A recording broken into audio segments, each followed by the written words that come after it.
I wanted to get your take on the character, because it feels like we are clearly in very dark and difficult times on many levels. The Devil All the Time.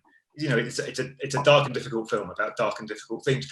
It felt when I was watching the movie like Arvin is the glimmer of optimism. You know, Arvin is the shot at redemption. I mean, is that how you felt about him as a character? And if it was, I mean, how tricky is that to kind of to play a theme, to play the one shining light in this very dark story?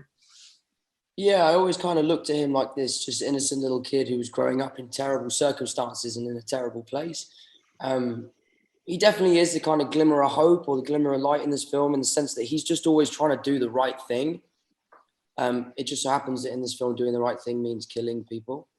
So yeah, I mean, it was an interesting thing for me because it was a bit of a leap of faith, and I had to put a lot of trust into Antonio, because this is not the type of movie I've typically made in the past. And I got to say, like, I was really nervous and scared, like, coming on set for the first time, because I didn't know if I had it in me to play this type of character. And I was really lucky to have the cast that we have to support me, and to have Antonio as the director, as our kind of captain of the ship.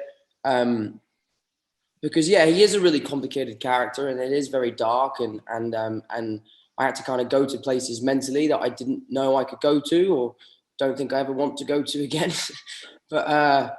But it was an amazing process, and I've seen the film and I'm very proud of it. And it's something that I'm really, really eager for people to see and to enjoy.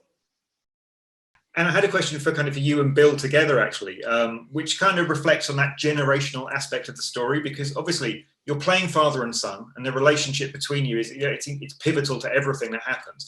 But you might not necessarily, I mean, correct me if I'm wrong, you might not necessarily have been on set at the same time, and you don't share the screen. So I'm wondering how much you talk to each other, actually, you know, in these two portraits of characters at completely different moments in time. I mean, we spoke a bit, didn't we, Bill? We went for a few dinners and stuff before we started shooting, and then we were staying in the same hotel, and we'd hang out.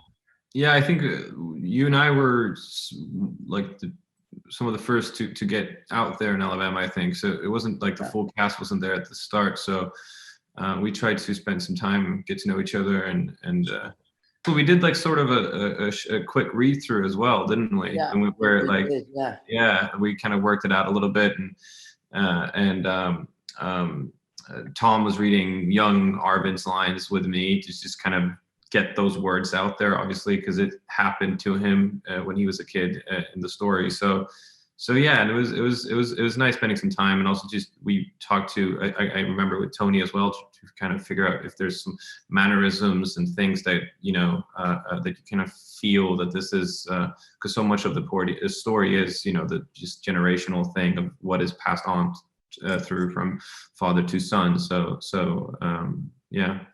And then I think the only days we had on set together was like literally passing through, right? Yeah. Like, I was like, I wrap. I'm like, see you later, buddy. Yeah. Because you finished earlier before I had really started shooting, and you were like, "Hey, good luck with this one, man." Buckle up, bro. You're about to go places.